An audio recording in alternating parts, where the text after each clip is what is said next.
Amakuru yo mu karere reka tuyahere muri Uganda ahavugwa ubwoba mu mpunzi zahungiye mu kambi ya Rukinga iri mu burengero bw'ico gihugu. N'ubwoba izo mpunzi ziterwa n'imfu za bagenzi babo bavuga ko zidasobanutse. Muri uno mwaka wa 2020 hamaze kwicwa impunzi zitatu ariko abazica ntibamenyekane. Inkuru irambuye tuyiribaze mugenzi wacu Ignatius Bahizi yanyarukiye muri iyo kambi kuturabira uko vyifashe. Zimwe muri izi mpunzi zituye mu nkambi ya Rukinga zabwijwe rya Amerika ko impunzi zigera kuri 3 arizo zimaze kwicwa muri uyu mwaka wonyine. Bavuga ko ikibateye ubwoba ari uko polisi ikora amaperereza ariko ntitange raporo zayo. Impunzi twavuganye ntabwo zashatse ko amazina yazo amenyekana kubera impamvu z'umutekano. Hari abantu hari ukuntu bamaze iminsi bapfa bicwa mu buryo budasobanutse nyine mu masaha y'umugoroba. Cyo kibazo cyari kiduhagaritse umutima kuko abantu benshi barabyumvira ko babonye ukuntu abo bantu bicwa bitera ubwoba. Abaje kureberera inkambi nyene mu buryo bw'umutekano hari ukuntu nk'igihe kibazo kibaye nk'uko baba bakwiriye nko gukoresha nk'amanama bakabwira abantu ukuntu bo kwitwara bakanabahumuriza, ariko abantu baricwa nta jambo rivugwa ntitumenye ikihari kumva ngo uwundi yishwe. Corona Covid amaze gupfa abantu bashika kuri 3. Uwa nyuma haheze nk'iminsi nk'itatu bamuzitse. Iyi mpunzi yongeye idusobanura uko bagenzi bayo bagiye bicwa. Abayagorobeje hamwe n'abandi bantu akora imirimo yiwe nk'abandi bose, cyane cyane bose babica bariko baragendesha izo bita za bodaboda aya mapiki. Hama rero umwe baraje bamubwira ngo nagende atwara umuntu ku masaha y'umugoroba buriko buraja kwira, bamugeza ahantu mu ifamu baca baramuniga baca mutwara ya mutu yiwe. Abantu baza guhamagara polisi bafashe ku ntumbi y'uwo muntu. Hanyuma rero ukuntu bapfa hari imyanya y'inkambi, kubera inkambi irimwo impunzi ziri ku rushi zibaze, usanga akavirage kamwe kari nkariya kandi kari ku kilometero kandi ku kilometero. Iyo myanya irimwo hagati niyo bakunda kwishiramwe abandi bantu ku buryo ushobora gutera n'induru ukabura n'umuntu yo kumva kuko ari kure. N'ahantu baca hejuru y'inyanja uharavye aho hantu n'ahantu hateye ubwoba. Abaye umuntu agira 3 bahiciye aho hantu. Ijwi rya Amerika ryahamagaye uhagarariye ishami ry'umuryango w'abibumbye ryita ku mpunzi UNHCR muri ako karere k'uburengerazuba bwa Uganda, Madame Biklum, nuko yemeza amakuru y'iyicwa ry'impunzi imwe yonyine kandi avuga ko iyo nkambi ya Rukinga ari imwe mu nkambi zifite umutekano mwiza cyane mu gihugu. First of all, the investigation is handled by the police, okay? So I could not... Ati mbere na mbere mbamenyeshe ko iperereza rikorwa n'igipolisi. Ubwo rero kuri ubu ntari byinshi navuga kuri icyo kibazo, ariko ibyo ari byo byose ngenzi impunzi imwe yonyine iherutse kwicirwa muri iyo nkambi ya Rukinga. Abo bandi uvuga ntabo nzi kiretse mbanje kubaza bagenzi banje kuko ndacyari mushasha muri aka karere. Uwo nzuherutse kwicwa hashize igihe gito cyane nk'iminsi 3 ngo yiciwe ahantu hari umwijima mwinshi cyane kandi hari umuhanda mubi, ariko nta makuru asesuye twari twabona kuko ntabwo twari twamenya ibyo polisi imaze kugeraho mu iperereza ryayo. Icyakora kuri izo mpunzi zavuganye n'ijwi rya Amerika kuba hari bagenzi babo bamaze kwicwa n'abantu bataramenyekana bibateye ubwoba bwinshi cyane. Natwe turakiyumvira tukumva kirimo urujijo runini cyane kubera yuko turibaza ese ibi bintu bishobora kuba harimo abantu mu guhunga kwacu bishobora kuba batuje inyuma bakaba bahunze muri twebwe akaba rero bakora ibyo bintu. Tukibaza ese bishobora kuba ari abanyagihugu bashobora kuba aribo bakora ibyo bintu. Twabyibaza tukumva biratuyobeye ntitumenye ukuri aho twogukura. Nakamaramaza by'ukuri kubona tuba yantu twitwa ko turi mu nkambi kandi hari security hari igipolisi, ariko ugasanga umuntu ariko aricwa ntihagire ikintu gikomwa ntihagire ikintu kivuga. Urumva ko natwe duca turushizaho kugira gute kugira ubwoba mu gihe twarusanga ubwoba buri mu mitima bw'ibyo twagiye tubona. Nahamagaye ushinzwe umutekano w'impunzi mu kigo cya leta kizishinzwe Bwana Douglas Asimwe, wambwira ko ayo makuru ari ntaco ayaziho. Ansaba guhamagara ukuriye polisi yo muri iyo nkambi, ariko muhamagaye nawe telefoni ze ngendanwa zose ntizacamo. Izi mpunzi twavuganye zemeza ko bagenzi babo bishwe, bamwe bari abatwara amapikipiki mu nkambi. ubwicanyi bw'abantu batwara amapikipiki muri iki gihugu rero akaba atari ikintu kidasanzwe. Kenshi polisi ifata abajura biba amapikipiki atwara abagenzi azwi nka bodaboda, rimwe na rimwe babanje kwica ba nyirayo. Ignatius Bahizi, Ijwi rya Amerika, Uganda. Tuve muri Uganda twerekeza mu Rwanda aho abanyagihugu bo mu micungararo itandukanye babifashijwemo n'inzego zibanze baraye batanguye igikorwa cyo gushira abanyagihugu mu byiciro by'ubudehe bishasha. Eric Bagirubusa niwe yabikurikiranye. Mubyumve neza, ni mu muturage icyiciro kimukwiriye, mubona n'ubushobozi bwe, mubona n'imbaraga ze. Bwana Michel niyo mufasha umukuru w'umudugudu wa Bwiza mu kagari ka Kimisagara mu murwa mukuru w'u Rwanda Kigali, aratanga amabwiriza ku baturage ayobora bibutsa uko bagomba kwitwara mu gikorwa cyo gushyira abagenzi babo mu byiciro by'ubudehe bishya. Ni gahunda yatangiye hose mu gihugu aho abaturage bagomba guhurira mu midugudu, bumwe agahaguruka akajya imbere ya bagenzi be bakurikije uko bamuzi bakamugenera icyiciro cy'ubudehe gishya. Mureke twumvara abantu bagushyire mu ncamake y'ubuzima, nta kazi agira, abamuzi yawe n'umubyeyi we. Ni ibyiciro ubutegetsi bw'u Rwanda buvuga ko bigamije gushingirwaho igenamigambi ry'iterambere ry'igihugu n'abagituye. Ku munsi wa mbere Ijwi rya Amerika yageze mu karere ka Nyarugenge gushyira abaturage mu byiciro byabaye mu bwisanzure busesuye kandi mu mutuzo ntawe uniganwa ijambo. Ibyiciro by'ubudehe biriho ubu birarangwa n'inyuguti kuva kuri A kugera kuri E, bitandukanye n'ibyiciro bine birangiye byarangwaga n'imibare. Ababarizwa mu cyiciro A na B n'abaturage bashobora kwifasha no gufasha abandi, abo bashobora kwinjiza amafaranga hagati y'ibihumbi 65 n'ibihumbi 600 kuzamura ku kwezi. Ni mu gihe ababarizwa mu cyiciro E bo bari mu bafashwa kuko bashobora no kuba bari hejuru y'imyaka 65 y'amavuko, barwaye indwara zidakira cyangwa bafite ubumuga bukabije kandi nta kindi cyabarengera. Aho abaturage batishimiraga ibyiciro babaga bashyizwemo na bagenzi babo bitewe no kubibeshyaho, byabaga ngombwa ko uwo bibayeho yivugira. Constantine Kimanizanye ari mu kigero cy'imyaka 20, yemera ko yabyaye imburagihe atangira kurera nawe ari umwana.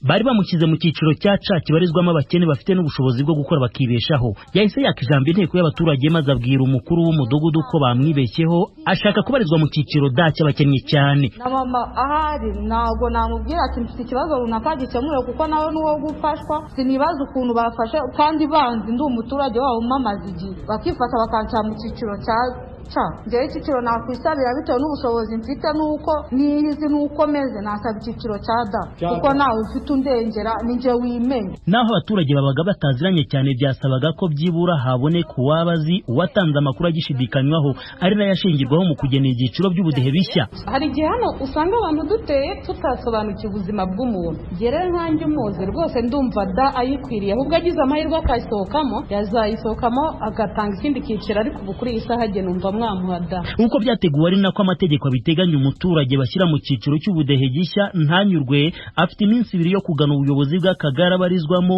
akabibwira ababishinzwe. Ariko hari aho bitasabaga ko bategereza kugera mu tugari kandi inteko itora yari hibereye.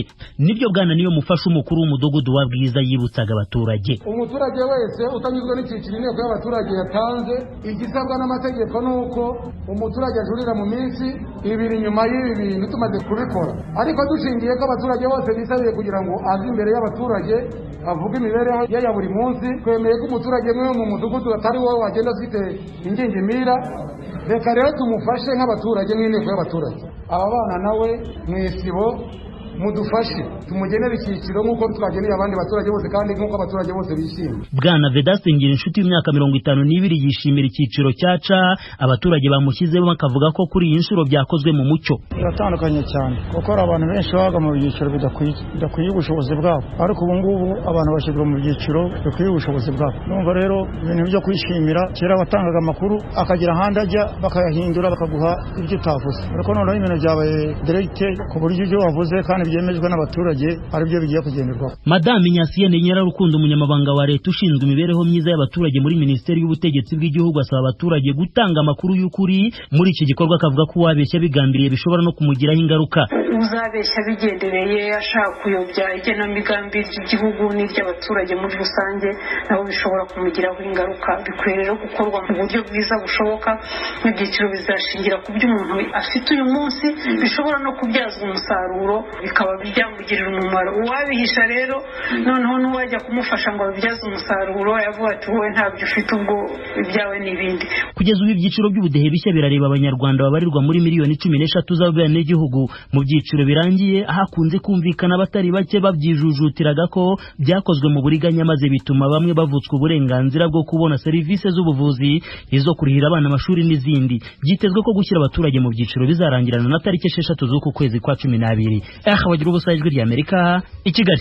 Mandanya kumviriza ijwi rya Amerika isamira na Washington DC mu Kirundi no mu Kinyarwanda. Ubu naho ni wa mwanya w'ikiganiro iwanyu mu ntara. Iwanyu mu ntara. Tuyagire mwisanzuye kwijwi rya Amerika. Ni kuva kuwa mbere gushika kuwa gatanu, kuva izayindwi gushika izayindwi n'igice z'umutaga. Iwanyu mu ntara, iwanyu mu ntara, iwanyu mu ntara.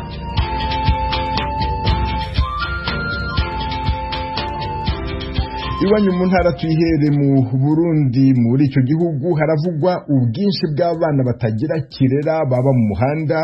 Ababikurikiranira hafi bahamya ko ubukene buri mu bituma abana bava mu miryango yabo. Havugwa kandi n'ibibazo byihariye biba biri muri iyo miryango bakomokamo.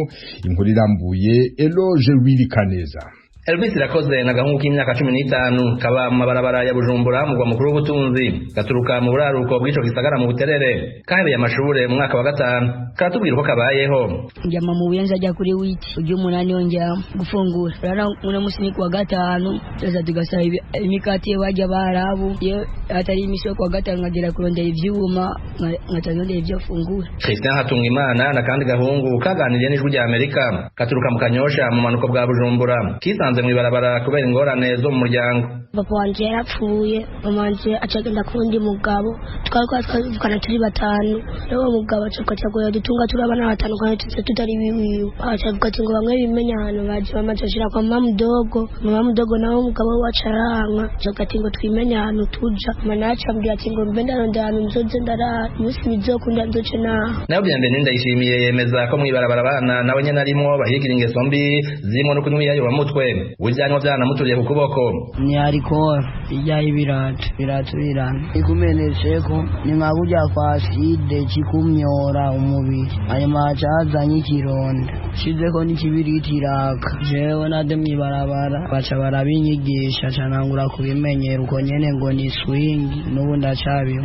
Ni imyaka myinshi gushira isoko yo muri Viritarashe ndabinyoye ndamererwa nabi nk'ubu ndayibuze kandi n'inzara nayo numva ihetse niho numva inzara ndonse nkasenga cyangwa 1000 cyangwa nkayigura. Kevin Bukurasigura ko abana bo mwibarabara kenshi bahanirwa n'amakosa batakoze kubera ubwikekwe kandi kuye bahagaritswe n'igipolisi bafungurirwa bigoranye. Hajya kwijaba baratugaburira aho tutajyana hajya muri besere oya nibworoshe kububamo kubera ubwo muhura n'ibisanga byano hino nk'abagenzi bawe nyene bakoze ikosa nubwo buri kuratembera nawe takosa wakoze baragufata kubera bavuga ati murabo mwibarabara. Akandi gahungu gasegereza ukivugo cya Rumonge mu manuko by'uburengero nakone kemeza ko kataye karomoka kubera guturubikwa. Ingorane muhira baguma bankubita nk'akantu gatoyi baca bankubita bagoma jenze ndaguma muhira kiga mu kane kiga kuri rukinga wa 3. Papa ari muhira mama ari Tanzania papa n'umufundi. Umwana wundi ari mu mabarabara y'umugwa mukuru wa Ngozi mu buraruko bw'u Burundi namaze ukwezi kumwe aramaze kumenya haronderera. Ngenda kurondera mu isoko ndose kwaje ngakora ndose nakuti n'icyo madina cyane ndakura nyine cyerera baba siko ngako amatara n'washobora kujyana. Cedric Bigirimana na gahungu k'imyaka 12 gaturuka mu ntara ya Karusi hagati na hagati hashira ubuseruko mu gihugu cy'u Burundi. Iyo ntari hano rubibe na Gitega igize umugwa mukuru wa politike. Bena Eri Hakizimana w'imyaka 15 muri iyo ntara nyene ya Karusi bemeza ko barara mwibarabara. Bavuga ko baronze ubasubiza mu miryango yabo batohingishanya. Aturarara kurubaza go mu tujya mu kugwa baraza kubera hatatu saba nyene ko ndasamurira nyene nkahinduka igice nibara ku mugoroba kandi je nataryama sindyama ku mugoroba. Musenyeri Jean-Marie Harushimana arongoye ishirahamwe ryunganira abana bari mw'ibarabara n'abafite ingorane zitandukanye IPRED asigura ko imfashanyo iruta izindi umwana akenera abwirizwa kuyihabwa ari mu muryango. Turabigisha, turabafasha, tukabagaburira, tukabavuza, ibyo bakeneye tukabibafashamwo, ariko dufite intumbero y'uko abo bana tubafasha bari wabo mu nzu, turondera akazoza keza kabo. Mu kubafasha rero abadashobora kwiga amashuri matoyi tukabigisha imyuga, biratugora ku bana baje bava kure kuko kubasubiza iwabo biratugora, kare kiba cyarabatumye bava iwabo, bamaze kuronka umwuga kuca bakorera ino. Ariko Musenyeri Harushimana yemeza ko gutorera umuti ikibazo cy'abana bo mw'ibarabara bigoye cyane. Tuguma turi Burundi, uburyo ni bwa bundi, ego leta iragerageza guteza imbere abene gihugu ariko ntibaterera imbere rimwe. Hari abadafise agatongo barimo, hari abadafise imigambi, hariho ubukene, ubushomeri bwinshi uno munsi. Nibwira yuko kukitorera umuti burundu bitoroshe. Muri uyu mwaka w'2020 amatohoza akozwe na OCHA igisata ca ONU kijejwe gutabarana yerekana ko miliyoni n'ibihumbi amajana 7 by'abarundi bakeneye ubufasha kubera bayeho nabi. Ibice 58% n'abana. Uwo mugwi w'abantu kandi nawe ukorwa ko kurusha n'indyane kuko kuva mu mwaka w'2017 hatanguye guhunguka impunzi z'abarundi ziri muri Tanzania n'u Rwanda, hamaze gutahuka abana barenga 35,000 nayo mu makambi yo mu gihugu hagati hakabarizwa abaharurwa mu 78 nk'uko igisata citaho abana ku isi UNICEF kivyerekana. Ubuyobozi bujejwe igisata c'abana mu bushikiranganji bw'ubushikirana bwabwirijwe rya Amerika ko muturama leta igiye kwibandaho ari gushinga ibigo ku mitumba vyakira abana bafite ibibazo kuko kubasubiza mu miryango bitigeze bizana ishirama. Eroge Burikaneza, Ijwi rya Amerika. Abantu bagera ku 5,000 bugarijwe n'inzara mu karere ka Minembwe mu majyepfo burasirazuba bwa Repubulika ya Demokarasi ya Kongo. Abaturage ntibagihinga kubera intambara, abana bagera kuri 400 bamaze kugezwa mu bitaro kubera indwara zituruka ku mirire mibi. Inkuru irambuye yateguwe na Vedaste Ngabo. Abatuye mu misozi miremire ya Minembwe basobanura yuko barajwe inshinga n'ikibazo cy'inzara kuko ari imwe mu miryango iburara kenshi abana n'abasaza bakaba bamaze kugwara bwaki kuko batabona ibifungurwa cyangwa amata aho bari basanzwe bahinga ntibakiyagera kubera intambara ibera muri ako karere ikogwa n'imitwe yitwaje ibigwanisho ya mayimayi na Red Tabara. Umutwe w'inyeshamba z'abarundi Semoro Karaha numwe mu batware b'akarere ka Minembwe arasobanura ko iki kibazo giteye. Muzi kuko hari impunzi zavuye mu Mibunda, izindi zavuye mu Kamombo, izindi zavuye Inkengero zose za Rugezi, Amarango yose za Kabingo, za Gakenke, za Karongi, za Karingi, abantu bose birunze hariya hamwe za Gahwera. Abo bantu bose bagize inzara, abantu ntibari bifite imirima yabo ntibagihinga, kandi kuvuga ngo abantu bose bahahe bohahisha iki, abantu baranyazwe nta bintu bafite, aho bategeraga mu masoko hose harapfuye, n'abasirikari nabo n'ibyo twahinze nabo bari mu kugenda babyiba babizora mu mirima, bimba ibijumba byarehe bijya kwera, ariko nyine nabo bakagenda babyiba. Ariko tugakenera ngo n'abasirikari ibarabara rigomba guhingwa rikazana n'ibyo kurya by'abasirikari, nabo nuko inzara irahari, ariko bakoze ibarabara rikazana ibyo kurya rikaza ribizana, ikibazo cy'inzara coba kikigera. Aha mu Minembwe harabarurwa imiryango irenga 5,000 yugarijwe n'ikibazo cy'inzara nk'uko bitangazwa n'ubuyobozi bwa komine ya Minembwe. Ubuyobozi bwa societe civile bufatikanyije n'ubuyobozi bukuru bw'ibitaro bya Minembwe buhamya yuko hari abana bamaze kubwara bwaki biturutse kuri iki kibazo cy'imirire mibi. Rubuza ngo Masenkade n'umuyobozi wa societe civile muri ako karere.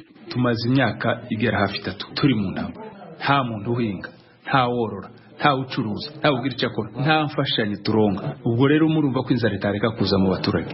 Inzara ni nyinshi. Ikibazo cy'imirire mibi cyaragaragaye mu bana n'abantu batangiye kugira imyaka ikuze, ku buryo hari abana bapfuye bishwe n'indwara zifatira ku mirire mibi, ibyo twita iwacu bwaki cyangwa se ubworo, niko abasaza bakunze kubivuga. Abana barapfuye, njye ubwanje narababonye aho abana bapfuye bicwa n'imirire mibi no kutagira intungamubiri mu buzima bwabo, narababonye.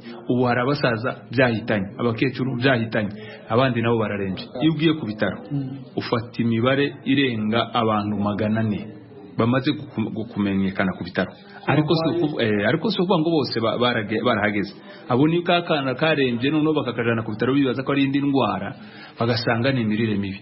abo nabo bamaze kugaragara, ariko abataragaragara nibo benshi kuko ntabwo bihutira kugera kwa muganga bose. Rushemeza Felix avuga yuko kuba bugarijwe n'inzara bafite n'ikibazo cy'uko n'ibiciro by'ibiribwa bigera mu Minembwe byikubye inshuro 5 bitewe n'ikibazo cy'imihanda mibi. Ibintu birahenze cyane, birahenze kuko agafuka ka semule iriya kabura 65,000 z'amafaranga. Ubwo mu madolari ni $32 ni nusu. Ubwo ibishimbo nazo ibumba rimwe riba ririmo ibikombe 15 naryo riragura $32. Ubwo ibintu byose birahenze, biragoye ku mpunzi mu buryo bamwe bakinga bakaryama badafite icyo bafungura, kuko biragoye kuko resources zabo nyine zarinka bagize bagenda bakagurisha inka bagahaha igihe kimwe runaka, ariko ubu rero ntabyo bafite, nta matungo, babayeho mu buzima bugoye. Umuyobozi wa komine ya Minembwe Gadi Mukiza avuga ko iki kibazo cy'inzara bakigejeje ku ishiramwe rishinzwe ibiribwa ku isi rya PAM, birababwira yuko hari ibifungurwa byo guha abaturage bo mu Minembwe, ariko babuze aho babinyuza kubera ibarabara ryapfuye. Twagerageje kuvugisha amashiramwe ashinzwe gutanga ibiribwa ku bantu bari mu kaga, ntibyadukundira. Utundi turere twugarijwe n'inzara ni Bijombo, Gipupu, Mikenke nk'uko bitangazwa n'amashiramwe yigenga akorera muri utwo turere. Vedaste Ngabo ku bw'Radiyo rya Amerika, ubira mu ntara Kivuye. Bakuzi ba Radiyo rya Amerika mutuye mu burasirazuba bwa Repubulika ya Demokarasi ya Kongo, turabararika kujya mukurikira ibiganiro byacu ku maradiyo akurikira: Radio Communautaire de la Voix de Mikeno Ibunagana ku murongo wa FM 99.7, Radio Ngoma ya Mani yo mu mujyi wa Baraka kuri FM 88.8, Radio Baraka FM nayo mu mujyi wa Baraka ku murongo wa FM 94.4, Radio Communautaire La Verite ikorera mu mujyi wa Kiwanja kuri FM 90.0. naho kuba dukurikira muri mu majyepfo ya Uganda mwakumva ibiganiro byacu kuri Radio Ijwi Riyobora Voice of Muhabura ku murongo wa FM 88.9. Ni Radio Ijwi rya Amerika iminsi yose kuva ku wa mbere kugeza ku cyumweru. Dusubire mu Burundi, aho abantu 178 banduye virusi ya corona mu mezi abiri yashize kugeza mu ntangiriro z'uko kwezi kwa 12. Muri bo 174 baje bava hanze y'u Burundi, mu gihe 4 banduriye mu Burundi. Leta irasaba abaturage gukomeza gukurikiza amabwiriza yo kwirinda. Inkuru irambuye Ijwi rya Amerika bateguriye yifashishije inshuti zabo mu Burundi, muragezwaho na Desire Hatungimana. Muri icyo kiganiro n'abamenyesha makuru ku mugwa mukuru w'ubutunzi Bujumbura, umushikiranganje Tade Ndikumana yamenyesheje abo baza mu Burundi bakabasangana uwo mugera wa corona iyo baza baturuka n'ingene binjira mu Burundi. 166 binjirana baciye ku ndege zitangiye mu Tanzania, abandi bazana indege abava mu Rwanda. Berekana yuko ibihugu bidukikije kuna bisi nyinshi, isaba yuko tugira inguvu cyibara kugira ngo dusubira inyuma, ahubwo tubandanye dukora ibikorwa. Kompanyi zose tugenda turaba abantu batuzaniye, hamurabona yuko Ethiopiane imaze kuzana 13 bagwanye, Kenya 12, Brussels Airlines 5, Rwanda Air 4, abazana UN 2, Uganda Airlines 1. Umushikiranganje w'amagara y'abantu amenyesha ko inyuma yabo bazana indege harabaca mu kinywabi bakinjiza uwo mugera mu Burundi. Abo rero Tade Ndikumana amenyesha ko bagiye gufatirwa ingingo ruhasha. Tese ya COVID ugenda uriha mahero 10 gusa ya fishi utariha, mu kugarutse ufasha kugira ngo turonka ama reactive, bacha bakwepa akacaca ikigoma akazana amaguru cyane n'imodoka. Umuzigazanye yari gutanga ikori muri obeye, aca yizira mu ijoro, akaca yinjira ntabyo muri quarantaine, akaca yinjira ugasanga hamwe yashitse hagati mu gihugu. Abo rero twabivuze neza, umuntu yezoca hose amapasiporo yabo gusaba abajejwe umutekano muri PAF ko bayagumya, barabe neza uyu muntu ajabaye, kuko hariho imigenderanire isanzwe ihari hagati y'abene gihugu bo ku ntara zihanwe na Tanzania, aho usanga bari hakurya bakarima hakuno bakarima isoko. Ibyo nta ngorane kuko nta hantu kure baje, muga abantu wese azobavuye mu kindi gisagara Dar es Salaam n'ahandi azoshikira muri quarantaine mu ntara azoba yinjiriyemo. Muganga Tade Ndikumana asaba abashaka impapuro zerekana ko batanduye baba bava mu Burundi baje mu makungu canke abavayo ko bategerezwa kubahiriza amategeko ubushikiranganje bw'amagara y'abantu bwashinze. Kubera yuko twabonye ko ari abantu benshi bagenda hanze, tubaje dusanga abakozi bo muri NSP birasa n'ibiko birabagora, dusaba yuko bo kubahiriza amasaha 48 imbere kuja gusaba certificate, kuko hari abaza ugasanga bwati genda keneye certificate nza kugenda ku mugoroba canke je mu gatondo, ivyo bituma tudakora neza. Turamenyesha bene igihugu yuko bategerezwa kuza kuko tubaha certificate imara amasaha 72, tumvikana yuko rero mu masaha 48 ari ubo kwitegura, ntibaze basha bagenda ku mugoroba cyangwa basha bagenda bukeye, ugasanga biriko birorohereza abakozi baba muri NSP bategerezwa gukoresha ubuhinga bize kugira ngo batange amacertificate ameze neza. Ikindi naco twabonye nuko mu basaba kugenda hanze baza kwipimisha barondera certificate, tumaze kubonamwo ko harimwo abagwayi. Cyo gituma twese dufata ingingo yuko abo bose bazoja gusaba urupapuro cyangwa kwipimisha muri NSP bateza kugenda bambaye mask.